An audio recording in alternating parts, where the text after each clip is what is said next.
Anna Franceschini è il nuovo direttore del SERD di Belluno. Il suo insediamento è anche l'occasione per fare il punto sulla situazione delle dipendenze in provincia.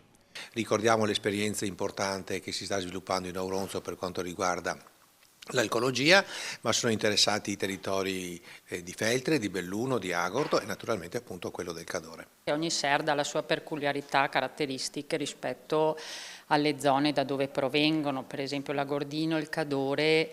È chiaro che anche proprio a livello di utenza dipende un po' dalla storia, dalla riservatezza, per esempio nelle valli è più difficile che accedano ai servizi. Servizi che parlano di 1 migliaio di persone assistite, una cinquantina per dipendenza dal gioco, quasi 400 per dipendenze dalle droghe, ma addirittura 478 per dipendenza da alcol.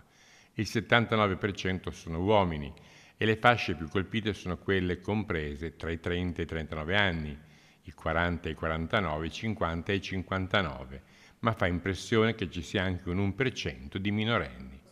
Nel primo semestre del 2025 i ricoveri sono stati 42 e se in provincia di Belluno si fuma meno che in Veneto, però si beve di più e quasi un bellunese su 3, pur non avendo dipendenze vere e proprie, fa uso di alcol in maniera scorretta.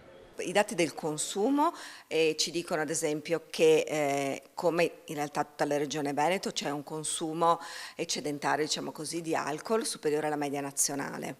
Mentre ad esempio rispetto al fumo siamo a un livello inferiore di fumo di tabacco non solo rispetto alla media del Veneto ma anche alla media nazionale.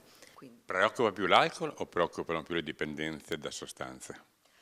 Anche l'alcol è una sostanza ed è una sostanza facilmente accessibile perché è legale e c'è una cultura dell'alcol nella nostra provincia di Belluno particolarmente affine a questa sostanza e con una minore percezione dei rischi.